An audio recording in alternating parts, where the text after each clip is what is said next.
Yes.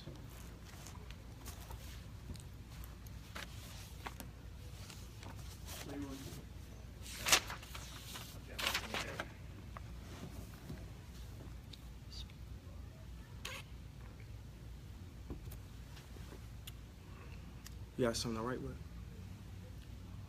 Yeah.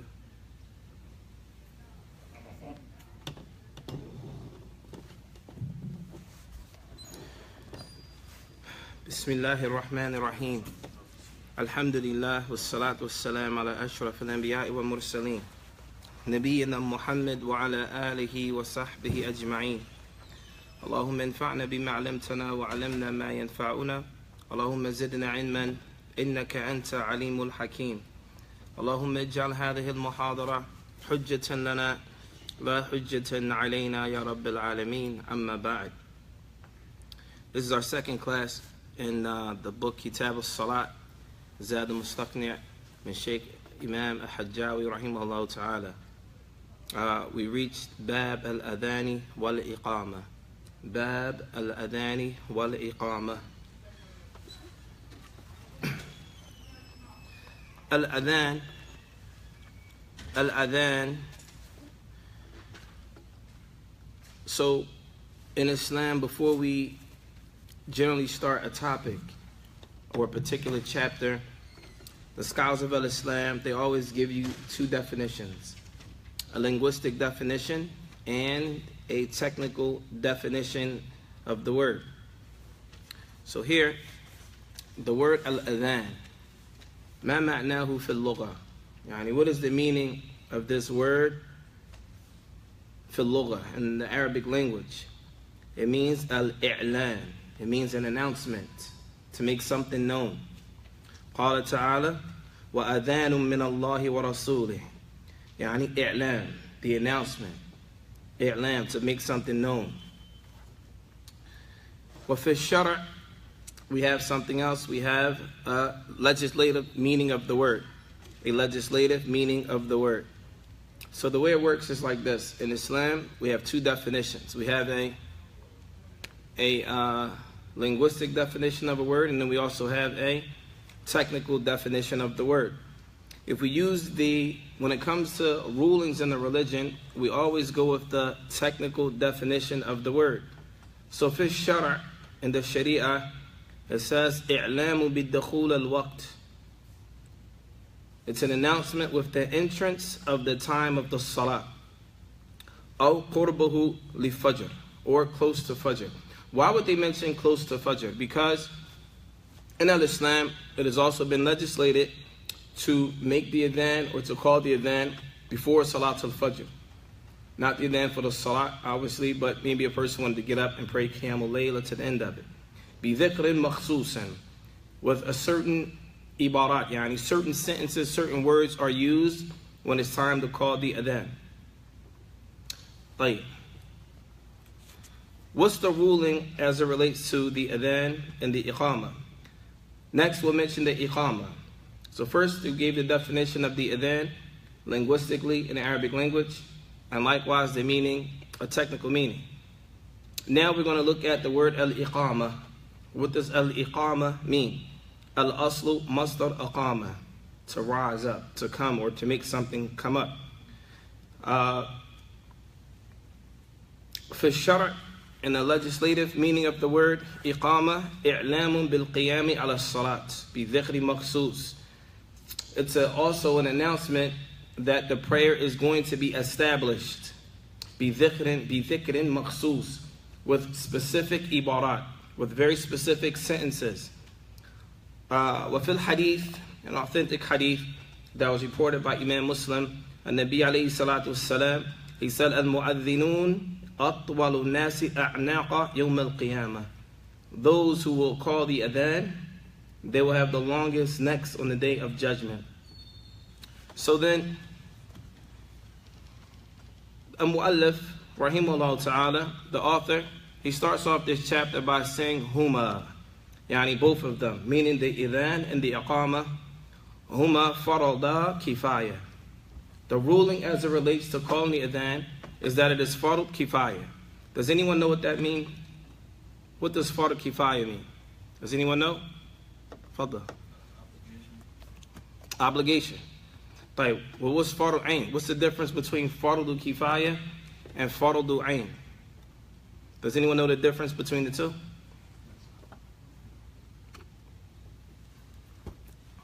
Huh? What do you think? Fardu ain and fardu kifaya. What's the difference between the two? Is it if a person does it takes the obligation off the rest of the Ahsant. Fardu kifaya, it means that if some of the people stand up to do it, then the sin is removed from everyone else. Huh? This is called fardu kifaya. Fardu ain, it means that it is obligatory upon every single individual to do it. Fardu kifaya.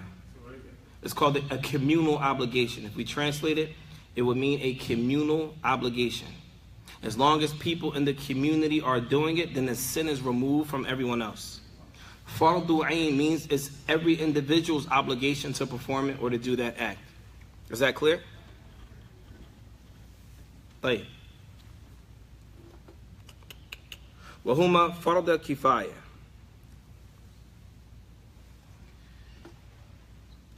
It's a fardu kifaya upon who? So Mu'allif rahimahullah, he says, على الرجال المقيمين للصلوات الخمس المكتوبة. طيب. So the adhan and the iqama is obligatory, يعني fardu kifaya, is meaning if some of the people do it, the sin is removed from others. Upon who? Ar-rijal, upon the men. Upon the men. Al-muqimin, which men? Al-qura, fil qura, the men of a particular community. Wal-amsar, la ala rijal wahid wa la ala nisa. It is upon men that are stationary in a particular town or place, that are not traveling. So therefore, if a person is a traveler, the adhan and the iqama is not obligatory for them, or is not considered fardu kifaya for them. Likewise for the women, it is not necessary for the women to do the adhan while the iqama. And likewise on a person praying individually. So let's say, for example, a person is praying by himself or herself. It is also not necessary for them to call the adhan and the iqama for themselves. And it is also for lil salawat al maktubah. It's for the salat that are obligatory, the 5 daily prayers. So if a person wanted to pray a sunnah, they will not call the adhan and the iqama. They will not call the adhan and the iqama. So the Shaykh rahimahullah, he mentions al-maktubah. Many of the ulama here, when they look at this, they mention ada'in. The word ada', we have different types of prayers. We have a salat that is considered ada'in, and we have another prayer that is considered qada'in. The difference between the two is ada'in means a salat that is performed in its prescribed time. Okay? So let's say, for example, dhuhr is at 1 o'clock. So from 1 to 3 o'clock, for example, from 1 to 3 o'clock is dhuhr. Anytime you pray salatul dhuhr from 1 to 3 o'clock, it is considered ada'an. Wadah? It is considered ada'an. Anytime you pray the salat outside of that, let's say, for example, the salat was delayed for whatever reason, you could not pray the salat in time. And we're talking about a legislative excuse. Maybe you overslept or to the end of it, and you did not pray dhuhr between 1 and 3, and you had to pray it at 3:30. Now it's during the time of Asr, and you're praying dhuhr in the time of Asr. When you pray dhuhr in the time of Asr, this is considered qada'an. Yani you're making it up outside of its prescribed time. Is that clear? We're going to come back and revisit that as we continue. Tafadhal. No, you cannot offer the salat outside of this prescribed time intentionally. No, that's what I say, not intentionally. If you like literally overslept, of course, like if An-Nabi alayhi salatu wasalam, he said, فَيُسَلِّهَا لَمَّا ذَكَرَهَا. Yani you pray it when you remember it, if you forgot or you missed off the salat for whatever reason. Alhamdulillah. No, that's good. طيب. وَيُقَاتَلُ أَهْلُ بَلَدٍ تَرَكُوهُمَا. And they would fight. This would be a reason that they would, in Islam, if countries, not individuals, they would fight a country or whatever if they did not establish the adhan and the iqamah in those Muslim lands. They would fight against them if they did not establish the adhan and the iqamah.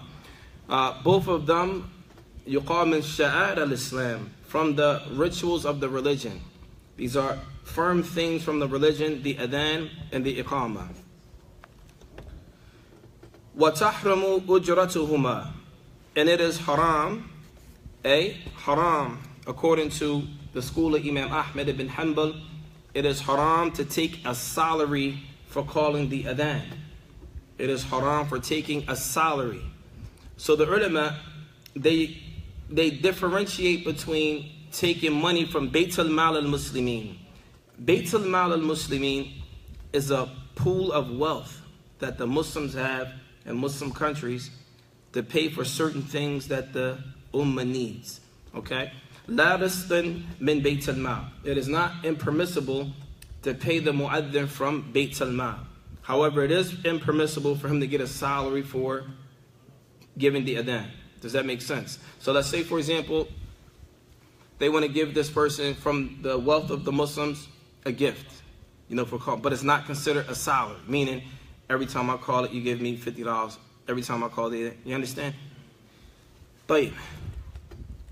ولا رزق من بيت المال. المال لعدم مطوع. You will only give a person money to call the adhan from the wealth of the Muslims if you can't find anyone that will do it voluntarily. If you cannot find anyone that will do it voluntarily, you will not pay a person when you have someone that will do it lillah. You have a person that will do it for the sake of Allah, and they do not want any money. They do not want any money for calling the adhan. So now we're going to discuss the characteristics of the one who calls the adhan. The characteristics of the one who calls the adhan. يَكُونُ الْمُؤَذِّنُ. And so the Shaykh rahimahullah, he mentions about the mu'adhin. He said the mu'adhin يَكُونُ صَيِّتًا أَمِينًا عَالِمًا بِالْوَقْتِ.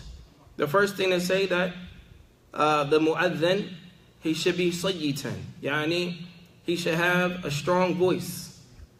Aminan, he should be upright and trustworthy, especially with when it comes to the times of the salah. He should not be a sinner, an open sinner. Aliman bil waqt, and he should be one who knows the times of the salah.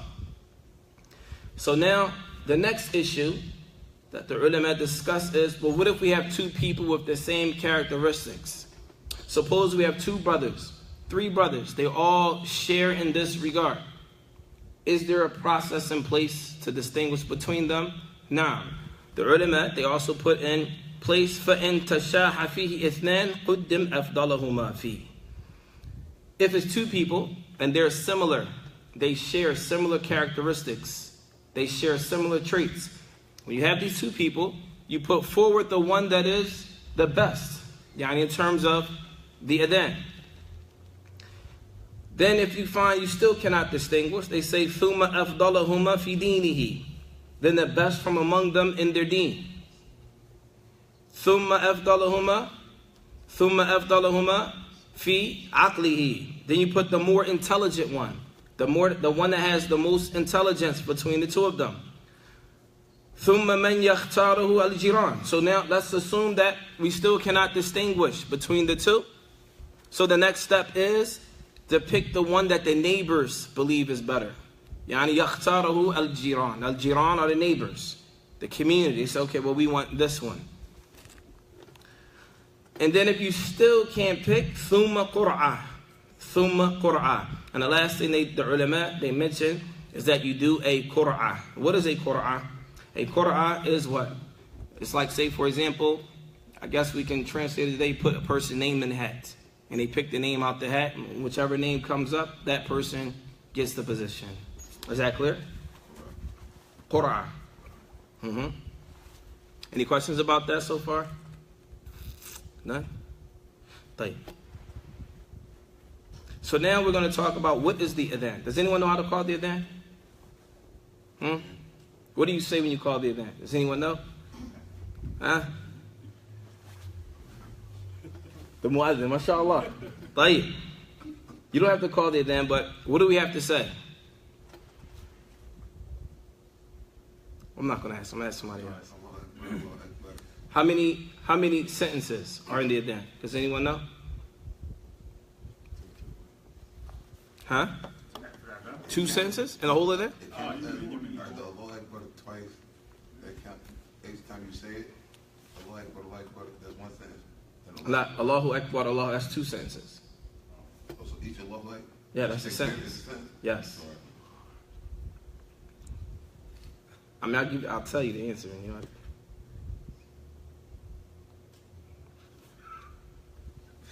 طيب وهو 15 جملة يرتلها على علو. The adhan is 15 sentences.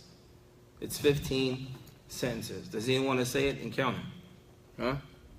Go ahead, start. Allahu Akbar. You don't gotta recite it, just say it. I'll say it. Yeah.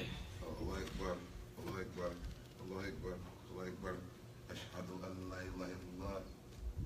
Ashhadu an la ilaha illallah. Ashhadu anna Muhammad Rasulullah. Ashhadu anna Muhammad Rasulullah. Hayya ala salah. Hayya ala salah. Hayya ala falah. Hayya ala falah. Allahu Akbar, Allahu Akbar. La ilaha illallah. Ahsant. 15. MashaAllah. طيب. So then, the adhan is 15 sentences. يُرَتِّلُهَا عَلَى عَلُوًا. A person says it in a nice way without singing it. But they say it in a nice way without singing it. عَلَى عَلُوًا. عَلَى عَلُوًا generally is meant that a person would be in a high place calling the adhan. In a high place. And this is why you'll find in the minarat, in certain places outside of America, they might have people in the adhan calling it from a high place. What's the purpose of calling the adhan in a high place? So everyone can hear it. So that if we have something in place wherein you don't have to stand up high so everyone can hear it, then that would make that not applicable. Because the purpose of being in a high place, is so that everyone can hear the adhan. So that everyone can hear the adhan. متطاحنا مستقبل القبلة من مستقبل القبلة جاعلا إصبعيه في أذنيه. Another thing that is recommended when a person is calling the adhan, يكون متطاحرا, that they are in a state of wudu. That they're in a state of wudu when they call the adhan. مستقبل القبلة, and that they are also facing the qibla when they call the adhan, putting their fingers in their ear, إصبعيه في أذنيه, like this, غير مستدير. When a person is calling the adhan, they're not standing up calling the adhan and moving in a circle. For example, they're not standing up in a circle, going around a circle calling the adhan in hopes that everyone can hear them. Rather, what they'll do is multafitan fi hay'alati. They will turn during the hay'ala. Does anyone know what the hay'ala is? Ahsant. Hayya ala salat. This is called, the ulama, they shorten and call it al-hay'ala. Al-hay'ala. Hayya ala salat, hayya ala al-falah, hakada. Yaminan wa shimalan. They will turn to the right and they will turn to the left. قائلا بعدهما في أذان الصبح. And after they call the adhan for Salat al-Fajr, after they do that, Hayya ala salah, Hayya ala al-falah, after that, once they finish that for the Salat al-Fajr, they will say, As-salatu khayrun min al-nawm. As-salatu khayrun min al-nawm. Sleep or prayer is better than sleep. Prayer is better than sleep, and this will be said 2 times. This will be said 2 times. That's it with regards to the adhan. Wadah? Is that clear? The Fajr is 17. Okay. The adhan, the Fajr is 17. If you add a Salatul Khayr min al-Nawm? One more question, I'm sorry. What is the significance of putting fingers in the air? Allah. Or just higher this? Allah. Huwa sunnah. Shuf. In Islam, we have Two types of rulings. I mentioned this before. إما أن يكون معلل أو تعبد. Mu'allal, if a ruling in Islam, if we know the reason for the legislation, then we can explain, so, okay, this is, the ruling on this is this, based on this. This is the reason. If it's ta'abbudi, meaning we don't know the reason, we say we hear and we obey. We say we hear and we obey. An example of which, 3 raka'at for Salatul Maghrib. 2 out loud and 1 silent. Why is Salatul Maghrib 3 raka'ats? Why? We don't know the reason. So we say, Sami'na wa ta'na. We hear and we obey. We hear and we obey. Oh, Sami'na wa ta'na. We hear and we obey. And likewise, Salatul Dhuhr.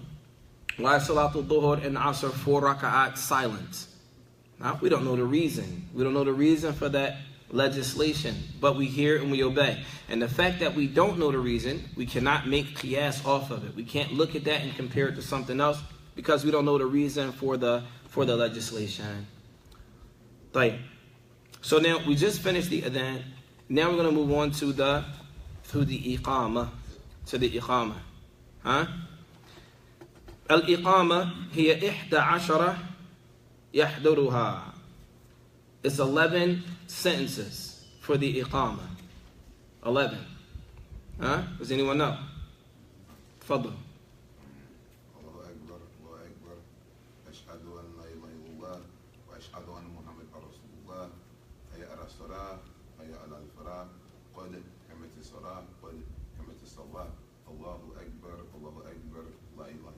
Ahsant. So the ulama say, yahduruha. When a person calls the iqama, yahduruha means they say it quickly. They say it quickly. وَيُقِيمُ مَنْ أَذَّنَ فِي مَكَانِهِ إِنْ سَهُلَ. And the one who calls the adhan, he also makes the iqama. In general. In sahula dhalik fi makani, and he does it from the same position. This is a sunnah, but it's not necessarily obligatory. It is not obligatory. وَلَا يَصِحُّ إِلَّا مُرَتَّبًا. So now we're going to discuss what will nullify a person's adhan and their iqama. What will nullify a person's adhan and their iqama? لَا يَصِحُّ إِلَّا مُرَتَّبًا. If a person wanted to call the adhan outside of his prescribed order, let's say, for example, they start off saying Allahu Akbar, Allahu Akbar, and then they'll say قَدْ قَامَتِ الصَّلَاةِ قَدْ قَامَتِ, without, going outside of his proper order, this will nullify that adhan or iqama. Likewise, mutawaliyan, let's say, for example, a muadhin, he calls the adhan, he starts off Allahu Akbar, and then he stops, he goes sit down, he has something to drink, talks to somebody, come back, and then he finishes it. This will also nullify that adhan, because this is called ghayru mutawali. It's supposed to be after succession, one after another. Min adalin. And the one who calls the adhan, they should be just. They should be a just, straight person, an upright person. Walau mulhinan, walau mulahanan. Even if and this is not good, but if a person sings the adhan in a way that they shouldn't, it does not nullify it. Or if it's malhunan, or if they make grammatical or we can say mistakes in the Arabic when they're calling the adhan, unless they change the meaning. An example would be changing the meaning. If a person says Allahu Akbar, Allahu Akbar, this is good. But if they say Allahu Akbar, Allahu Akbar, given a fatha at the end of it, this is incorrect, but it doesn't necessarily change the meaning. However, if a person says Allahu Akbar, this changes the whole meaning. Because now you're asking, is Allah the greatest? This is a question now. Allahu Akbar, this is a question. And this changes the whole meaning. So this is why it's important, if a person is learning the adhan and learning the iqama, that you sit with someone that understands it and says it properly, so that you can say it properly. طيب. وَيُجْزِئُ مِن مُمَيِّزٍ. The adhan is also okay to be called from a child that is mumayyiz. Mumayyiz, is a child that's right before the age of puberty. They're young enough to distinguish between this and that. but they're not old enough in terms that the salat is obligatory upon them. The adhan is correct from them. They can call the adhan. Yubtilahuma faslun kathir. As it mentions here, a large gap between the adhan when you're calling the adhan, a large gap between, for example, Allahu Akbar and then the next Allahu Akbar. This will also nullify that adhan. وَيَسِيرٌ مُحَرَّمٌ. Let's say, for example, the person that's calling the adhan, he starts off Allahu Akbar, and he stops and he curses at someone. He says, he curses someone out, and he comes right back to this will nullify that person's adhan. Well, is that clear? طيب. ولا يجزئ قبل الوقت إلا فجر بعد نصف الليل. You can only call the adhan. Let's say, for example, a person wanted to call the adhan before the actual time of that prayer. The only time a person can call the adhan before the entrance of that time of the prayer is before Salatul Fajr, because this has been legislated before Salatul Fajr, and it has to be after Muntasaf al-Layl, after the middle of the night. How do we know the middle of the night in Islam? What is the middle of the night? Who can tell me that? What's the middle of the night? Ahsant.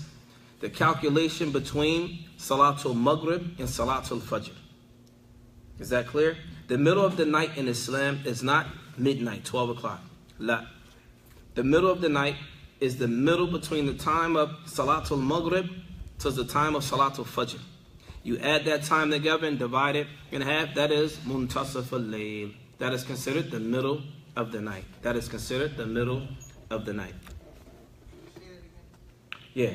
So the night starts at Maghrib. Okay? So the night goes from Maghrib all the way up into Salatul Fajr. So whatever that time is between Maghrib and Fajr, and you divide that time in half, that's the middle of the night. That's the middle of the night. وَيُسَنُّ جُلُوسُهُ بَعْدَ أَذَانِ الْمَغْرِبِ يَسِيرًا. It is the sunnah to sit after the adhan of Salatul Maghrib for a small amount of time. For a small amount of time, it is sunnah to sit. Why do the ulama mention this? Because we have some people, some madhab, some schools of thought, when Salatul Maghrib comes in, they call the adhan and the iqamah right away. They call the adhan and the iqamah right away. However, according to the school of Imam Ahmad ibn Hanbal rahimahullah, you should wait a small amount of time between the adhan and the actual prayer. وَمَنْ جَمَعَ أَوْ قَضَى فَوَائِدَ أَذَّنَ لِلْأُولَى ثُمَّ أَقَامَ لِكُلِّ فَرِيضَةً. Now we're going to go back to that issue of qada. Does anyone remember qada? We mentioned qada. What does that mean? I'm sorry? Part-time? No. To the prayer prescribed times? Okay, so we mentioned that if a person prays the salat in its prescribed time, this is called ada'an. This is called what? Ada'an. If they pray it outside of their prescribed time, this is called what? Qada'an. Qada'an means you prayed it outside of its prescribed time. Well there, is that clear? So then, if we look at this, man jama'a, if a person combines their salat, let's say for example, we're traveling. We're leaving and we travel and we didn't pray Dhuhr, we're on the road and we get to our location and it's Maghrib, and it's Asr, and we didn't pray Dhuhr. Okay? Do we call the adhan for each salat? La. One adhan and you pray both of the prayers. Huh? Dhuhr and Asr. Jam'an muqassaran, together and shortened. Same thing for qada al-fawaid. Same thing for making up missed prayers. Let's say, for example, a person slept. They went to sleep at 11 o'clock and woke up at Maghrib. How many salawat did they miss? Dhuhr, Asr, and they didn't pray Maghrib. That's 3 salawat. Sah? Tayyib. When they get up, and this is a different issue, but we'll mention it anyway. When they wake up, they should pray Dhuhr, Asr, and Maghrib in that order. In that order, as long as they don't fear that Salatul Maghrib will go out before they finish the other 2 salawat. They will make one adhan. They will make one adhan and pray each salat with one iqama. Wadah? Assuming that they are in a group. Because we already mentioned if a person was by themselves and they don't have to call the adhan and the iqama. Wadah? Is that clear? Or did I lose you? Period. What do you mean, period? Praying by himself, you don't have to call the adhan or the iqama. Yes. No, he doesn't. By himself. Yes. So you're not calling other people too, like the prayer, basically. What do you mean?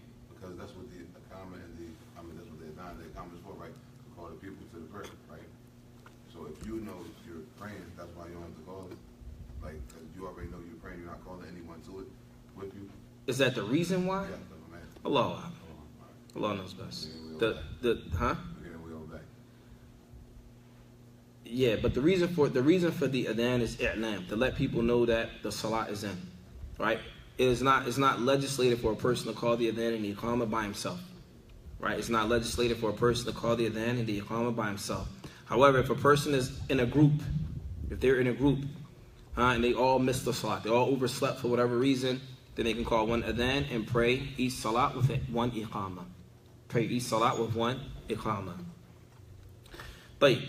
ويسن لسامعه متابعته سرا وحوقلته في الحيعلة. In other words, if a person, it is the sunnah for the one who hears the adhan to repeat the adhan. So for example, if the mu'adhan is saying Allahu Akbar, the one that is listening, they repeat Allahu Akbar to themselves. Huh? Sirran. And then when they do the hawqalatuhu, the hawqala is what? Does anyone know what that is? The hawqalatuhu, what is that? When the mu'adhin does the hay'ala, what is the hay'ala? Hayya ala salat, hayya ala al-falah. Sah? طيب. When the hawqala is when a person says la hawla wa la quwwata illa billah. So when the mu'adhin, when he says hayya ala salat, hayya ala al-falah, the one who listens, he says what? La hawla wa la quwwata illa billah. La hawla wa la quwwata illa billah. Yani there's no might or power except for Allah. طيب. وقوله بعد فراغه. And when the mu'adhin finishes the adhan, there's a dua that we are supposed to make. And that dua is Allahumma Rabba hadhihi ad-da'wa. O Allah, the Lord of this call, at-tamma, this complete call, was salat al-qa'imah, this everlasting salat, the salat that has been established. Ati Muhammadan wasilata wal fadila. Give the Prophet Muhammad alayhi salatu wasalam the status and the rank and the station. وَبَعَثَهُ مَقَامًا مَحْمُودًا الَّذِي وَعَدْتَهُ. And bless him with a praiseworthy place or standing that you have promised him. This is the dua that a person would make once they finish hearing the adhan. And this hadith or this dua is legislated in the religion of Islam. In fact, you may find it in the book of dua, Fortress of the Muslim, or in Arabic it might be Husnul Muslim. You'll find it there. Any questions about that? Huh? You have questions? Yeah. Tfaddal. There's hadith, right? Say that if you by yourself, let's say, anybody waits, you gotta call azan. So that way, if the jinns or trees, anything hear the azan, they will witness for you in Yom Al-Akhir. Is there a hadith that says that? There was hadith that said that, but I don't remember what it is though. I'm not familiar with it. I don't know. Inshallah. Like, I'm not saying it isn't, I just don't know. So we could look it up though, inshallah. Huh? Right. So what about the Muazzin call adhan? Okay. What about the Muazzin call adhan? Uh-huh. In which the pause say like, for the kalma, Ashhadu an la ilaha illallah, Ashhadu anna Muhammadan Rasulullah. The person who's listening, You repeat after him? You repeat. The only thing you don't repeat after the mu'adhin is when he says, Hayya ala salah, then you say, La hawla wa la quwwata illa billah.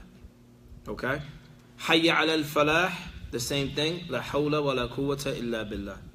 Those are the things that you say when he says Hayya ala salah. Now, any other questions? Okay, Sheikh, I forgot this in the book of Salat, you know, how to prescribe prayer. Uh-huh.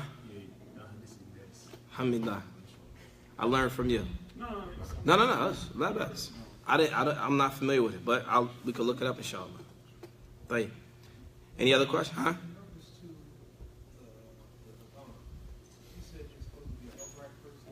Yes. I'm sorry? Not a child, like meaning like a child that's old enough, but they didn't reach the age of puberty. La.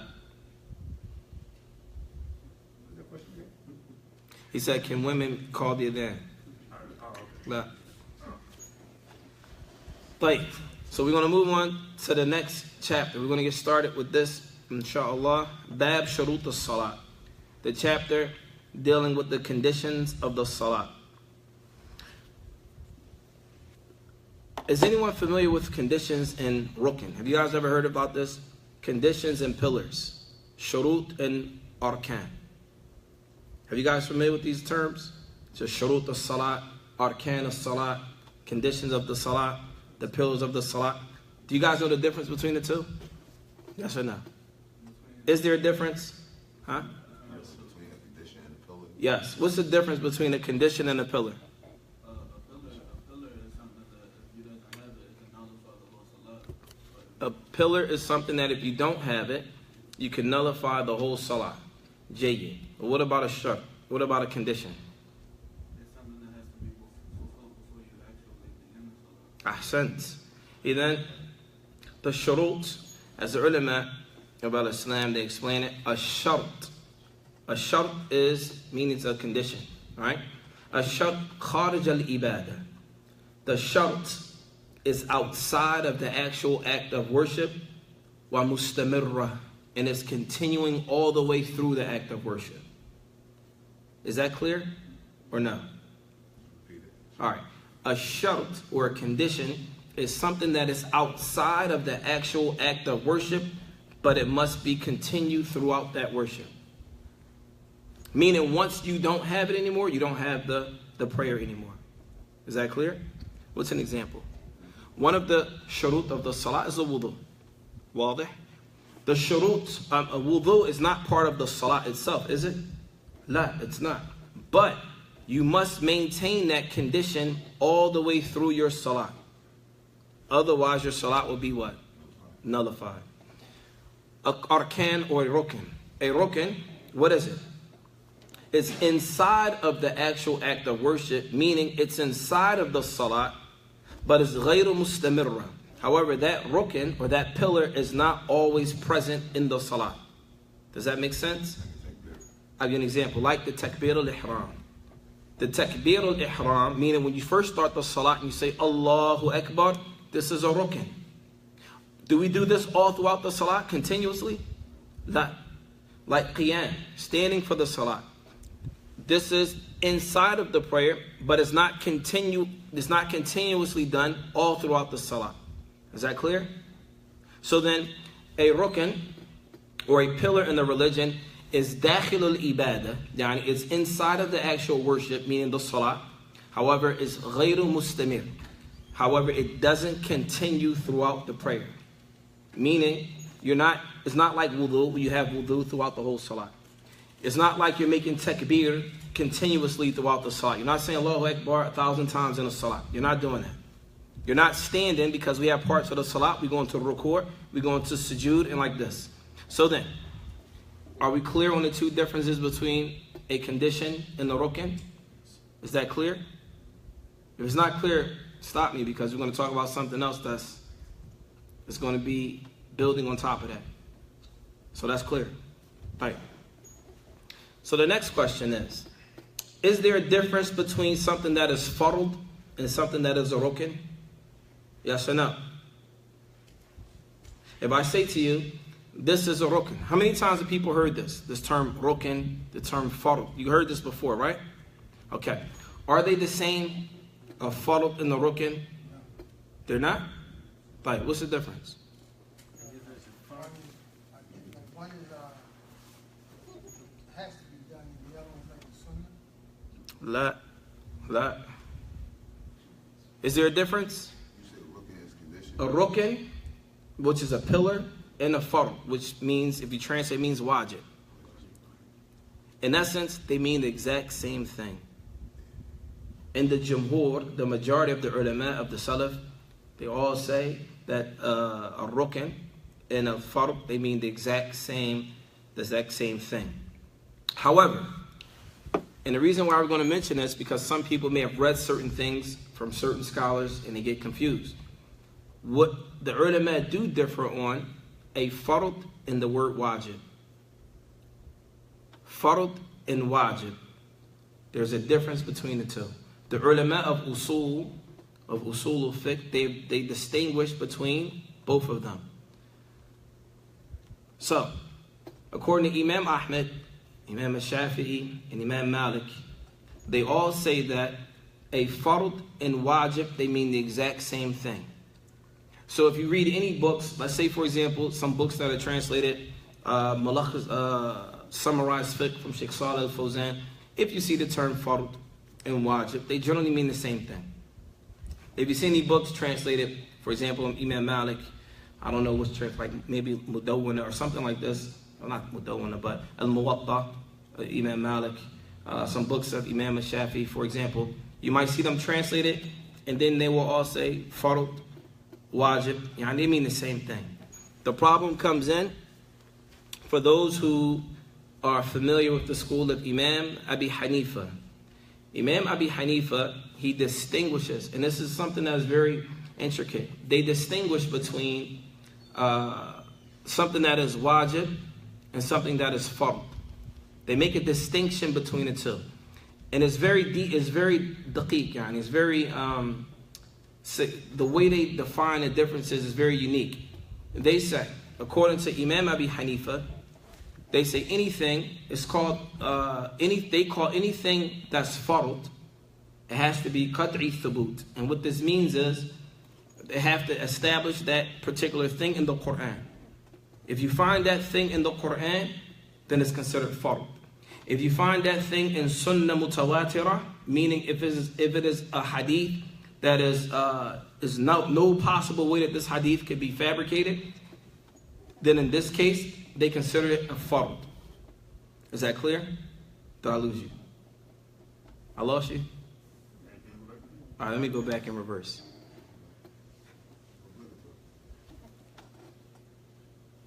So, according to Imam Abi Hanifa, right, they distinguish between something that is fard and something that is wajib. Majority of the scholars consider fard and wajib to mean the same thing. But Imam Abi Hanifa, he takes it a step further.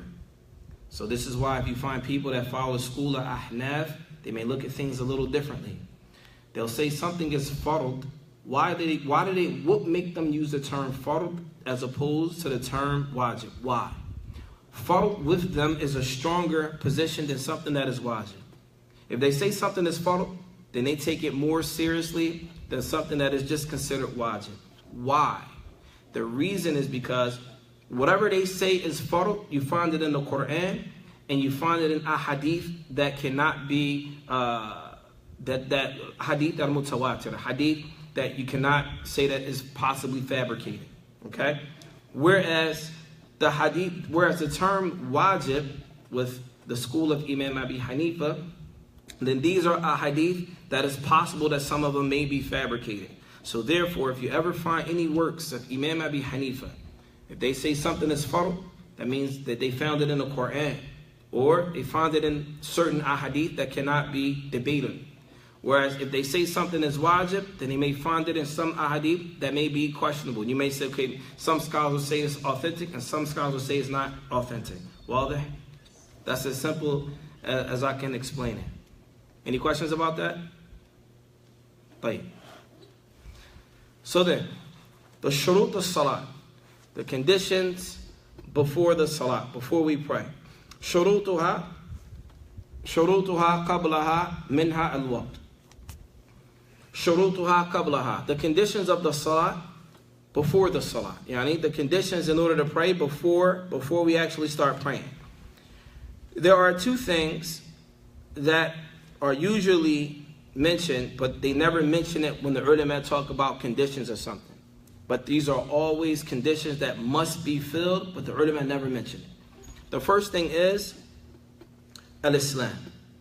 If a person is not Muslim, then they obviously they do not have the condition that is necessary to pray. Likewise, you must have proper sound intellect. Sound intellect. If you don't have sound intellect, likewise your salat is not prescribed for you. So once you get that out of the way, the first thing they mention is وَمِنْهَا الْوَقْتِ. So the first condition that they mention is the time. So can we pray Salatul Fajr right now at 9:30? La. Why not? Why can't we pray Salatul Fajr? Because the time didn't come in yet. So that the time did not come in yet. The time is very important with regards to the Salat. So the first time that we're going to discuss here is Salatul Dhuhr. For Waqtul Dhuhri. Does anyone know when the time for Salatul Dhuhr comes in? And we're not talking about the calendar that we used. Does anyone know when Salatul Dhuhr comes in? When the sun passes the meridian. Ahsant. So the sun rises from the east and sets in the west, right? Yes or no? Right. When we have something like, let's see, use this here. If we have something, we consider this as a person standing, right? This pen represents a person standing. The sun rises from the east. When the sun rises from the east, there's going to be a shadow to the person's, going towards the west or the left of that person, or the opposite side of that person, right? Then once the sun reaches its zenith, the utmost portion, or shakhis, once the sun reaches its top point, in general, there may not be any shadow. There may not be any shadow. Once the sun passes and goes towards the west, there's going to be a shadow that appears. That shadow that appears all the way up until it reaches a full length of that person's body. Or even if you use a stick. And once that shadow reaches the full length of that stick, that represents the time that Salatul Dhuhr is going out. So Salatul Dhuhr comes in as soon as you see the beginning of that shadow, all the way up until it reaches the full length of that thing that's being compared to. Be it a person, be it a pen, be it a stick, whatever the case may be, this is how we know when Salatul Dhuhr is in. And this is how we know when Salatul Dhuhr is out. How do we know when Salatul Dhuhr is out? Once that shadow reaches double. Once it doubles a person. Have you ever seen a very long shadow? You might look like two of your bodies. This means that it's time for Salatul Asr. This means that it is time for Salatul Asr. Is that clear? So then, the first part is that once the shadow reaches the length of a person's body, we're going to use a body. Once the shadow reaches your body length, this means the beginning, a small shadow all the way up into the length of your body. This is how you know that Salatul Dhuhr is in. Once it doubles, becomes more than that, up until, once it doubles, this is when you know Salatul Asr is in. And so it says here, فَوَقْتُ الظُّهْرِ مِنَ الزَّوَالِ إِلَى مُسَاوَاتِ الشَّيْءِ فَيْئَهُ بَعْدَ فَيْءِ الزَّوَالِ وَتَعْجِيلُهَا أَفْضَلُ إِلَّا فِي شِدَّةِ حَرٍ.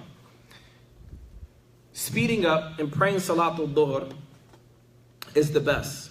In other words, you shouldn't delay the Salat. And when we say delay the Salat, we don't mean delay it outside of its time. Understand that.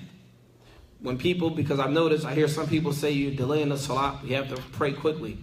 Delaying the Salat means you pray it outside of its legislated times. No one's going to do that intentionally. This is haram. It's not permissible to delay the Salat outside of its prescribed time. However, ta'jiluha afdalu. However, praying it quickly, as soon as it comes in, the quicker you pray the Salat, the better. Except for certain cases. The first case, illa fi shiddati har. If it's very hot outside, a person should not quickly pray. Rather, they should wait and delay the Salat a little. Delay it until the sun abrad shwayya.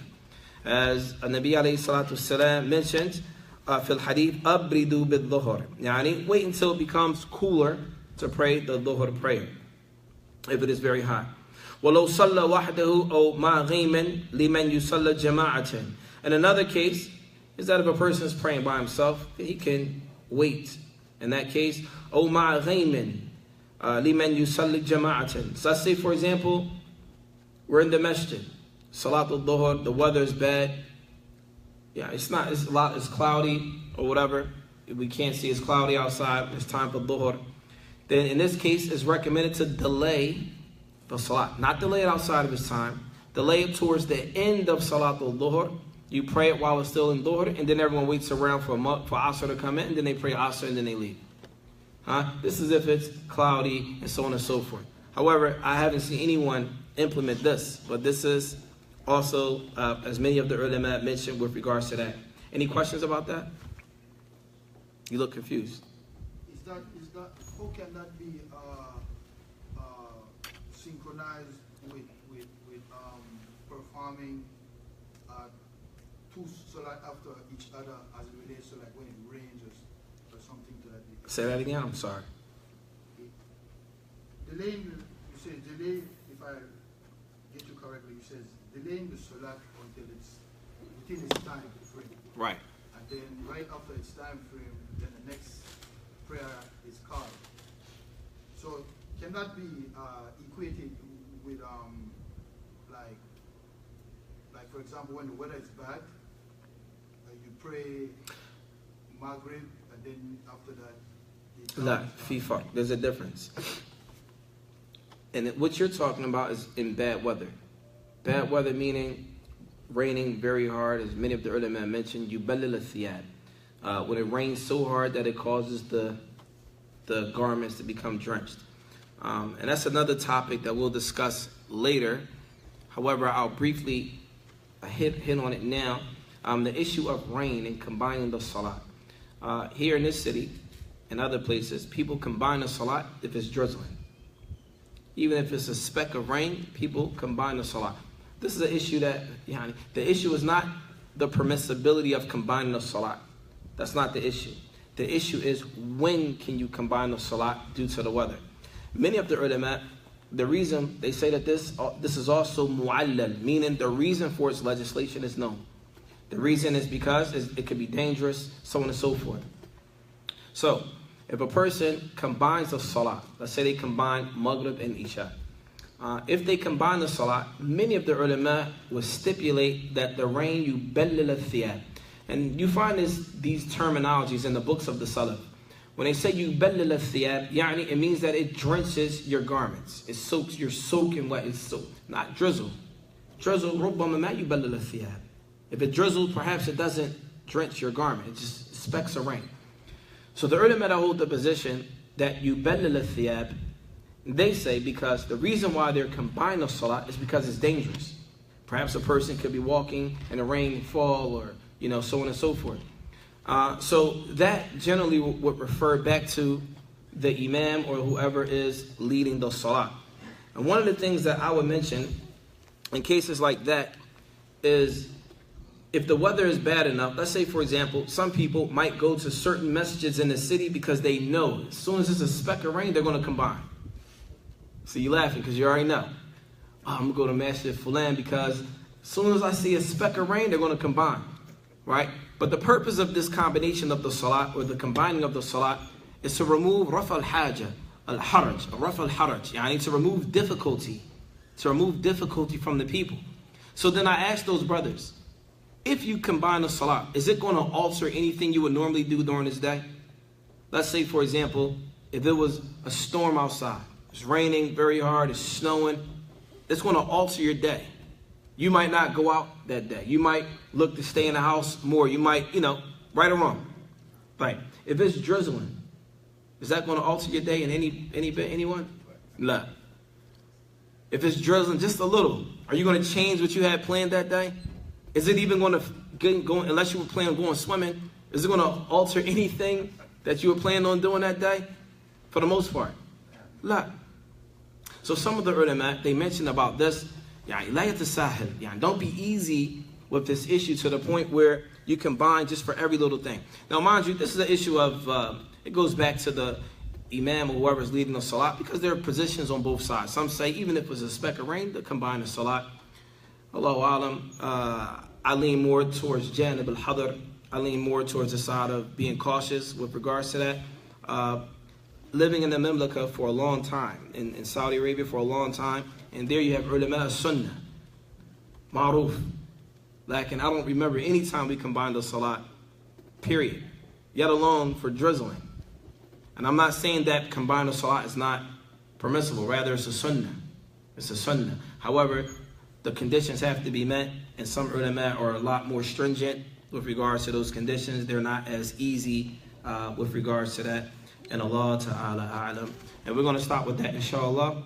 And we'll pick back up next week, going into Salatul Asr, into the remaining of the salawat. Any questions about that, Ya Akhwan? No. Can you combine, is it permissible to combine this a lot? It was like oppressively hot, like very, like... I don't know of any narration that supports that. I mean, like, even like the heat where it could be like dangerous for you. Allah A'lam. I'm pretty sure some ulama might give that fatwa, but I'm an alasta minhum. I'm not from those people. Allah A'lam. Huh? Fadl. Huh? I said people get really mad at the imam. I'm sorry? I said people get really mad at the imam. If you don't combine the salah. Yes, I know. When I first got back here, his brothers wanted to do something to me because I didn't want to combine the salah. So I was shada yaki. You're opposing the sunnah. I'm like, yaki, chill. So we had to do a whole issue and had to do some research, present it to the people. Like, listen, this is why I'm doing what I'm doing. And some people calmed down, but the rest of them, they gave me some crazy looks. Yeah. Yeah. Now. Let's say you come for Salat al-Dhuhr, right? And you make your Jama'ah prayers over. And Can you go on? While you're about to pray your Dhuhr, stay within Dhuhr time frame, but then the weather gets really bad, wherein maybe it's permissible for jam. Can you, as an individual, while you're here trying to pray your Dhuhr, and then the weather gets bad, is that permissible? Allahu A'lam. I have to research that. Allahu A'lam. I know that if you already, like, for example, let's say, for example, you don't know that the weather is getting bad. No.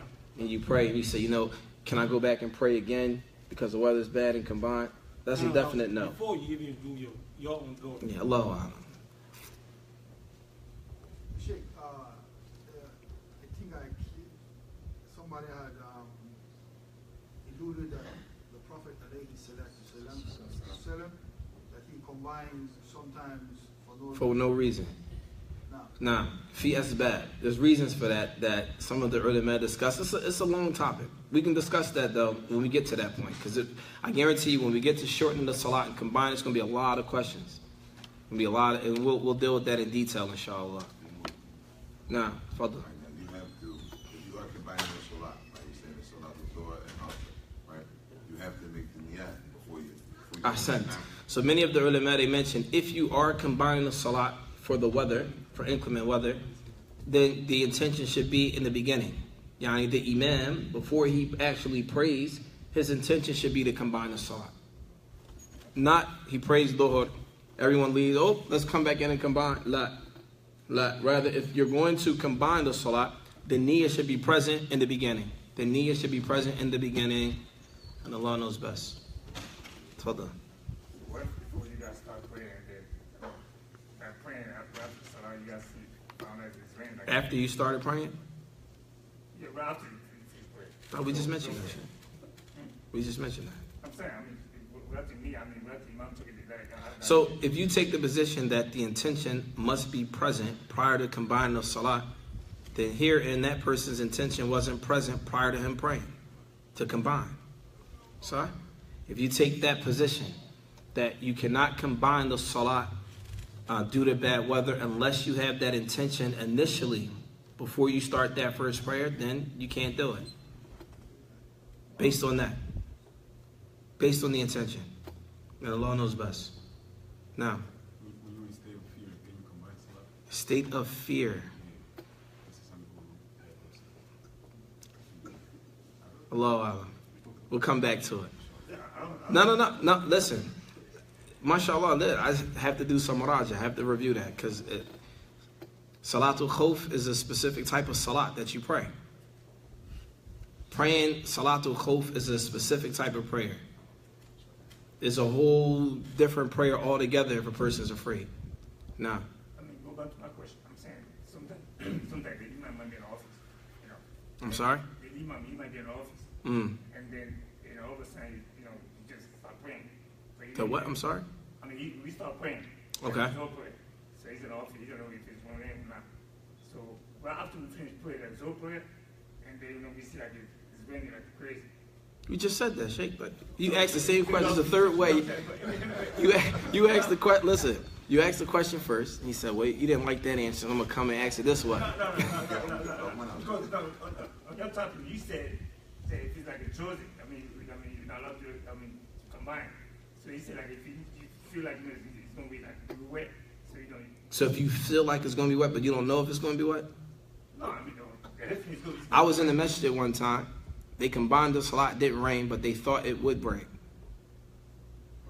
They thought that is a possibility that it might rain, so they combined. Like this is Mayam Buggy. Mayam Buggy had it. Huh? Yeah, that Mayam Buggy had it. Now, Earlier, I think I heard when you was talking about the adhan. Is it preferred or is it an obligation for you to be in wudu before calling it? it's preferred. Now. So, all right, we already said it has to be in the beforehand. So if you offer a door, right, and just start storming while you offer, and we come up, it's best to just stay in the masjid until Arthur comes in. Allahu Alam. Whether it's best to stay in the masjid, Allahu Alam. You just saying what you best. Listen, most of the questions, Allahu Alam. It's al-ghayri, yani. Ask someone else. Say it again. Ask somebody else. How do you say that? How do you say that? It's al-ghayri. A lady. No. Ghayri. It's al-ghayri. Any other questions? Naam, tfaddal. Friday what? Every Friday I do the ritual bath You do the what? You make a ghusl every Friday. in the morning. Tayyib. Before the prayer time, and maybe I work. I have to get a shower again. I have to get ghusl. Look. Every Friday, you make a ghusl. And you go to work, you sweat. Do you have to make a ghusl again? Time to pray. La. In fact, the ghusl yawm al-jum'ah, many of the ulama say that it's highly recommended, but it's not wajib. So somebody might say, oh, I read a hadith, and the hadith said that's ghusl yawm al-jum'ah wajib. So the ulama say this wajib here in this hadith means highly recommended, but not obligatory. And this is the position of the jamhur ulama of the salaf. This is the position of the majority of the ulama of the salaf. Now, khalas? Say that. Why not? He just told me it's not good to ask a lot of questions. It's not good to ask a lot of questions. Ask whatever you want, man. Listen, you can ask. No, Sheikh, listen. You can ask. Whether I know or not, that's a whole nother story. No, but that's what you just said to me. I'm like, I had to, where was that at? Because I was like, Nah, I labats. think it's incumbent upon us to seek knowledge. Labats, ask. We know it, but I just want to know, all right, because that sparks something in my head. I'm speaking about the ghusl.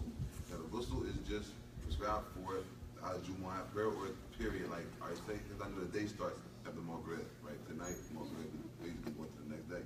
So, is it for me to offer Fajr Friday or just for the, like, can I perform ghusl after I perform Fajr on Friday?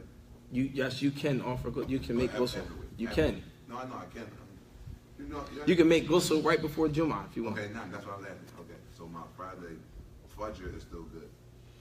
What do you mean your Friday Fajr is still All right, good? like I said, you wanna perform ghusl for Jumu'ah. It's not because I know Jumu'ah means Friday, so not just for the day of Friday for the Jumu'ah khutbah. Okay. That's what you were saying to me, right? Yes. All right. I need clarity. Alhamdulillah. I read that. Then just go off that cock and Alhamdulillah. Alhamdulillah. Khalas? We good? No more questions? You're not ready for the answer. Huh? You're not ready for the answer. I'm not ready for the answer. Alhamdulillah. سبحانك اللهم وبحمدك أشهد أن لا إله إلا أنت أستغفرك وأتوب إليك السلام عليكم ورحمة الله وبركاته